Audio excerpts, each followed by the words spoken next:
இங்கிலீஷில் பேசணும்னு நினைக்கிறீங்களா? அப்போது இந்த வீடியோ பாருங்கள். தமிழில் நான் ஒரு பேசேஜ் கொடுத்துட்டேன். இந்த பேசேஜை எப்படி இங்கிலீஷில் ட்ரான்ஸ்லேட் பண்ணணும் அப்படின்றதுக்கான கீவேர்ட்ஸை நான் கீழே கொடுத்துட்டேன். இந்த கீவேர்ட்ஸை யூஸ் பண்ணி இந்த பேசேஜை ஈஸியாக இங்கிலீஷில் ட்ரான்ஸ்லேட் பண்ண ட்ரை பண்ணி பாருங்கள்.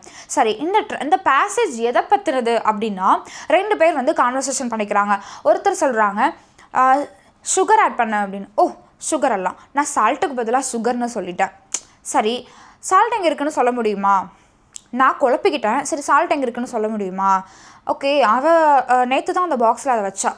ஸோ இந்த மாதிரி சொல்கிறோம் இல்லையா? ஸோ இதெல்லாம் எப்படி இங்கிலீஷில் வந்து பேசுகிறது? இதெல்லாம் கேஷுவல் கான்வர்சேஷன் நம்ம டெய்லியும் பேசும்போது யூஸ் பண்ணக்கூடிய வாக்கியங்கள் இல்லையா?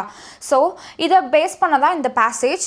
ஸோ இதை இங்கிலீஷில் ட்ரான்ஸ்லேட் பண்ணி கமெண்ட்டில் சொல்லுங்கள். அண்ட் இதில் ஏதாவது டவுட் இருந்துச்சு, இதை எப்படி இங்கிலீஷில் ட்ரான்ஸ்லேட் பண்ணணும் அப்படின்னு ஏதாவது உங்களுக்கு கன்ஃபியூஸ் ஆச்சு அப்படின்னா, வீடியோவோட ஸ்க்ரீனில் பாட்டமில் நான் ஒரு வீடியோ கொடுத்துருக்கேன். அந்த வீடியோ டச் பண்ணி நீங்கள் அதனுடைய ஃபுல் எக்ஸ்ப்ளனேஷனை வாட்ச் பண்ணலாம். அதில் இந்த பேசேஜை எப்படி இந்த கீவேர்ட்ஸை யூஸ் பண்ணி ட்ரான்ஸ்லேட் பண்ணணும் அப்படின்றத நான் அப்லோட் பண்ணியிருக்கேன். இந்த மெத்தட் உங்களுக்கு ரொம்ப யூஸ்ஃபுல்லாக இருக்கும். ட்ரை பண்ணி பாருங்கள்.